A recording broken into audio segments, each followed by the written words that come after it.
Bienvenue, chers téléspectateurs, à cette édition. Donc, voici d'abord les principaux titres.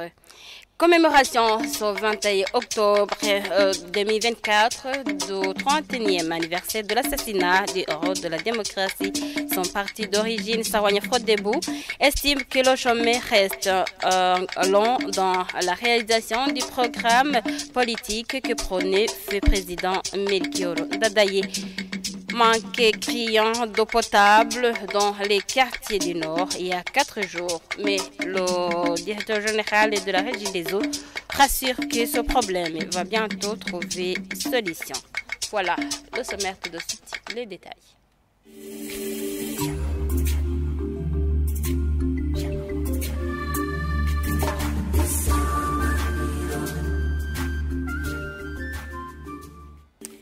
Page politique pour commencer ce journal. Les Burundais commémorent ce 21 octobre le 31e anniversaire de l'assassinat du héros de la démocratie. Dans son discours d'investiture, la justice pour tous, une bonne redistribution des richesses du pays était chère au président Melchior Ndadaye qui rêvait d'un Burundi nouveau.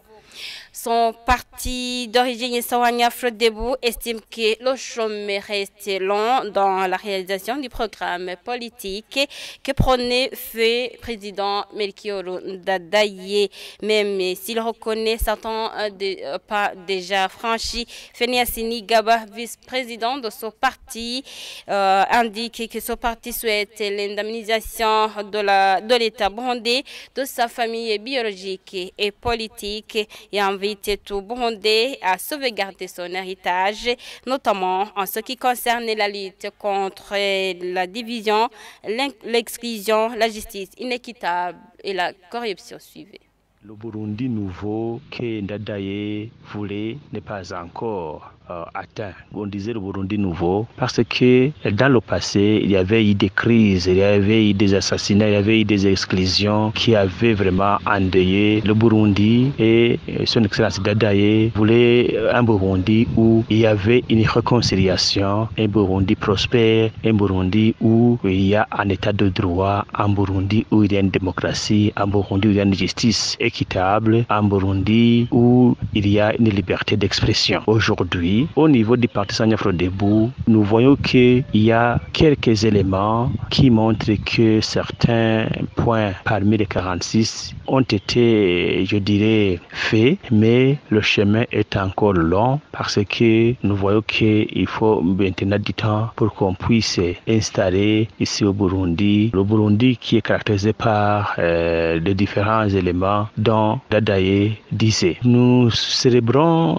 ce 31e anniversaire au moment où la justice n'a pas encore fait son travail parce que jusqu'à maintenant, on n'a pas encore eu, disons, les résultats de la justice en rapport avec l'assassinat de son excellence président Ndadaye. C'est pourquoi le parti Sawanya Frodebou demande ce qui suit. En premier lieu, il faut que l'héritage de Ndadaye soit bien suivi et que tout Burundais puisse s'investir pour que cet héritage soit une réalité. En deuxième lieu, le parti Sawanya Frodebou demande à ce que l'État du Burundi soit indemnisé parce que Ndadaye Melchior était un chef d'État, était un président de la République du Burundi. La famille biologique, il faut que cette famille également soit indemnisée et la famille politique, ici je dis le parti Sawanya Frodebou, doit être également indemnisé parce que Ndadaye était le président de ce parti. Au cours de son homélie, Abbé Félix Foupi, curé de la paroisse Regina Mondi, a centré le message sur des richesses illégales et illicites. Il a ainsi appelé les Burundais à en découdre avec un tel comportement. Il a également rappelé que seul Dieu est garant de la vie d'une personne. Nitwemere ubunini bw'ibigega, nitwemere ibiremwa nkatwe, nitwemere Imana yaturemye itanga ubuzima. Melchior Ndadaye turiko turibuka uyu munsi.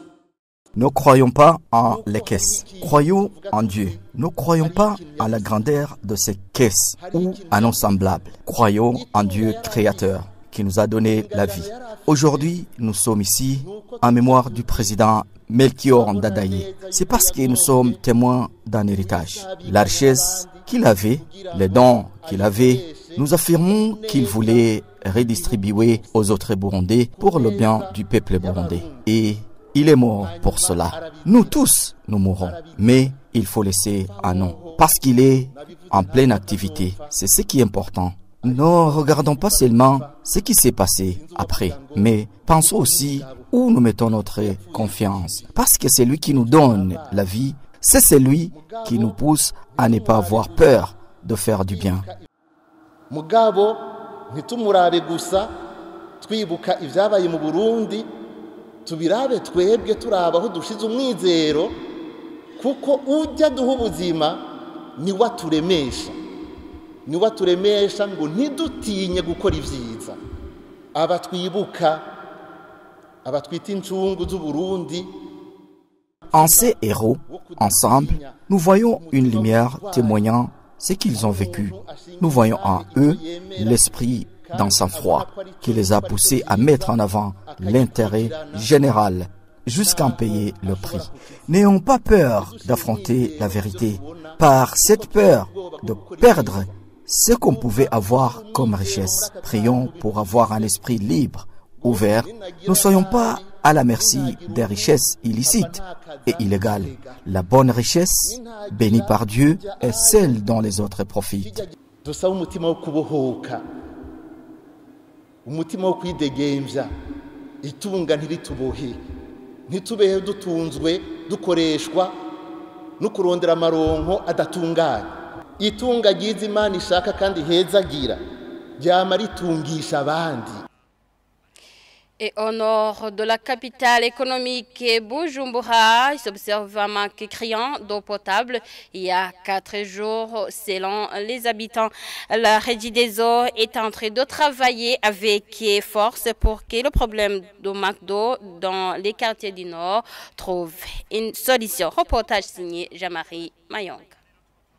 Dans différents quartiers visités, nous avons rencontré des personnes avec des bidons à la recherche de l'eau potable. Sur le boulevard Mwezi-Gisabo, juste à côté, sur la route appelée Koudiaïtes, il y avait les gens venus du quartier Mirango et Kamenge à la recherche de l'eau potable et certains étaient en train de puiser dans des caniveaux. Ces eaux étaient trop souillées. Ces gens nous ont dit qu'ils n'ont pas d'autre choix et ils vont l'utiliser comme ça. À l'hôpital Roi-Kalede, ceux qui étaient là à la recherche de l'eau potable n'ont pas eu l'autorisation d'entrer. En Gaga, sur la route séparant le quartier 6 et le quartier 7, il y avait un grand nombre de gens à la recherche de l'eau. Certains nous ont dit qu'ils sont arrivés à cet endroit vers 3 heures du matin. Au quartier Bukirasadi, ce n'était pas facile car plusieurs personnes étaient à l'intérieur du caniveau qui conduit de l'eau quand il a plu. Là, ils tentaient de voir s'ils peuvent trouver de l'eau passant dans le tuyau sur les bords de ce caniveau. Tous demandent à la Régie des eaux de tout faire pour résoudre ce problème. Ingénieur et Jean Albert Manigomba, directeur général de la Régie des eaux, annonce qu'ils sont en train de tout faire pour que ce problème trouve une solution. Il tranquillise, disant que jusqu'à mardi, le problème sera vidé. On est en train de faire des solutions provisoires, à court terme provisoires, pour faire tout possible pour qu'on commence à laisser l'eau passer dans ce tuyau pour soulager la population de quartier du Nord. Et ces travaux, je pense que d'ici demain, on va terminer ces travaux. Mais entre-temps, nous avons fait des modifications pour voir comment on peut soulager au moins une partie des quartiers du Nord. Et avec les modifications que nous avons faites, maintenant on peut espérer que les quartiers de Mutakura, Chibitoki, Buterere, Miriwa, Kinama, mais aussi Tcharama peut maintenant recevoir de l'eau avec les modifications que nous avons faites. Mais les quartiers qui se trouvent à une altitude un peu élevée, je peux citer ici Mutangano, Rogi, Hosha, ils doivent attendre avant qu'on finisse ces travaux provisoires, que nous pensons que d'ici demain matin, on aura terminé ces travaux et l'eau va commencer à être envoyés dans ces quartiers. Le manque de l'eau potable dans différents quartiers du Nord a fait que même les taxis vélos ont augmenté le prix de transport pour un bidon de 20 litres. Ils demandent 5 000 francs burundais. Merci Jean-Marie Mayong. Le Conseil national de la communication envisage de faire signer un code de conduite qui va définir les règles de couverture du processus électoral. Déclaration de la présidente du CNC dans un communiqué adressé aux médias à la veille du lancement du processus d'enrôlement des électeurs pour 2025. Espérance Ndaïzeye, présidente du Conseil national de la communication, appelle les journalistes à couvrir les différentes étapes du processus électoral d'une manière professionnelle. Suivez. Convaincu du rôle primordial joué par les médias durant le processus électoral pour contribuer à garantir des élections libres, transparentes et apaisées, le Conseil national de la communication appelle les journalistes à couvrir les différentes étapes du processus électoral en tout professionnalisme et responsabilité. Dans ce cadre, le travail des médias est d'accompagner le processus par des productions médiatiques équilibrées, impartiales, dépourvues du sensationnalisme et de mensonges, afin de garantir une information de qualité. Je profite donc de cette occasion pour inviter les responsables des médias et les journalistes à faire du calendrier électoral annoncé par la CENI leur outil de chevet en vue de contribuer à l'orientation de la population et des acteurs politiques qui vont bientôt se lancer dans la compétition. Les médias sont par ailleurs recommandés à s'investir pour une éducation électorale sans faille. Je vous invite en outre à éviter d'être manipulés par les politiciens qui achèteraient votre conscience et vous amèneraient à donner une information dont les sources ne sont pas soigneusement identifiées.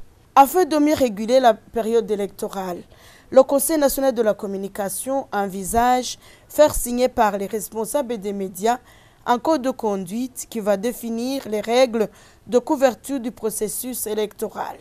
Et pendant la période de campagne électorale, une décision sera prise par le CNC organisant le tirage au sort de l'ordre de passage des candidats en liste dans les médias et le même temps d'antenne pour tous les acteurs politiques en compétition afin de leur permettre d'exposer leurs programmes et leurs promesses qu'ils réservent aux électeurs une fois élus.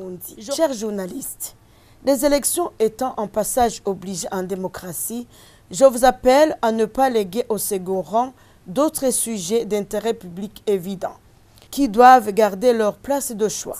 Que votre code de déontologie, la loi sur la presse du 12 juillet 2024 et d'autres textes nationaux soient votre guide afin de bien couvrir le processus électoral et tous les programmes de la vie nationale. Et les jeunes de moins de 18 ans qui n'ont pas achevé leurs études dans la province de Ruyigi ont appris les différents métiers qui les aident à subvenir aux besoins familiaux. Ils font la couture, la mécanique et le transport rémunéré à moto. Mais ces motards regrettent qu'ils obtiennent difficilement leur permis de conduire. Le gouverneur de cette province indique que l'administration les accompagne par des formations relatives à l'entrepreneuriat. Jean-Marie Vianney Gendakoumana pour le reportage. Différents métiers occupent certains jeunes de moins de 18 ans qui n'ont pas pu continuer les études, comme des jeunes filles qui apprennent la couture au centre professionnel des métiers de l'association Umune Zero. Il précise que ce métier les aide à subvenir aux besoins familiaux. Fabrice Kalombo, un des enseignants à ce centre, se réjouit des compétences, l'étape déjà acquise par ces jeunes filles. L'impact notamment des métiers qu'on rémunère ou donner des revenus ici, dans cette province. Alors, on se base sur ce qui pourrait leur procurer des revenus. C'est notamment avec la couture ici à Ruyigi. L'évaluation qu'on peut donner ici, notre centre, c'est qu'ils viennent souvent, on les apprend tout au début. D'abord, comment pédaler, comment on utilise les machines à coudre, les parties qui composent la machine à coudre et tout, jusqu'à ce qu'ils apprennent à à faire les petites coutures et par après on continue avec les chemises, les robes et autre chose. Les stratégies qu'on utilise pour attirer l'attention des jeunes, c'est que on les motive que si une personne n'a pas eu la chance de continuer les études, il peut apprendre un métier et puis ce métier pourra lui procurer des revenus. D'autres jeunes du quartier Kassanda font le transport à moto, mais se heurtent à l'obtention des permis de conduire pour exercer dans la légalité. À ce défi s'ajoute le comportement de certains policiers qui les exigent des pots de vin car ils se trouvent sur les stations-service. Dans la commune Nyabisinda, d'autres jeunes non scolarisés essaient de gagner leur pain quotidien en chargeant les téléphones à l'aide des plaques solaires. Pacifique Nyongere, un d'eux, précise qu'il a commencé cette activité à l'issue d'une formation dont il a bénéficié de la part de certaines organisations non gouvernementales. Jeannette Kaneza, l'une des responsables de ces organisations, fait savoir que ces jeunes reçoivent des formations qui leur permettent d'avoir des compétences de la vie dans les communautés. Mais nous avons déjà formé environ 1100 jeunes dans le programme de l'UNICEF qui s'appelle Kids for Girls. C'est un programme dédié aux jeunes filles, aux filles adolescentes qui n'ont pas pu terminer l'école à cause soit de la pauvreté ou d'autres difficultés. Et puis, on les a enseignés de beaucoup plus les métiers liés à l'ingénieur au STEM. Ça, c'est dans le cadre de promouvoir leur autonomisation et leur employabilité. Le plus important, c'est qu'il y a les groupes de solidarité que UNICEF a accompagné de mettre en œuvre dans les communautés. Il y a des compétences de vie que ces jeunes reçoivent, ce qui fait qu'ils ont les compétences d'identifier les défis qui sont dans leur communauté et afin de trouver une solution durable. Parce que lorsque les bénéficiaires d'un projet identifient eux-mêmes les besoins, c'est facile d'apporter une solution avec eux. Et puis, c'est eux-mêmes à la base qui proposent des solutions adaptées à leur contexte de leur communauté. On n'attire pas les jeunes. Par contre, on essaye de sensibiliser sur le bien fondé, sur la nécessité d'avoir les compétences dans les métiers, parce que lorsque les jeunes sont outillés dans les métiers, l'employabilité au niveau local est tellement facile et puis les jeunes deviennent de plus en plus employables. Le gouverneur de cette province souligne que l'administration n'est pas à l'aise dans l'accompagnement de ces jeunes en matière d'autodéveloppement. Tabu Emerasiene exhorte d'autres jeunes qui n'ont pas pu terminer les études à apprendre les différents métiers dans le but de leur autodéveloppement. Voilà, chers téléspectateurs, c'est ainsi que nous mettons un point final à cette édition. Merci de l'avoir suivi. Au revoir.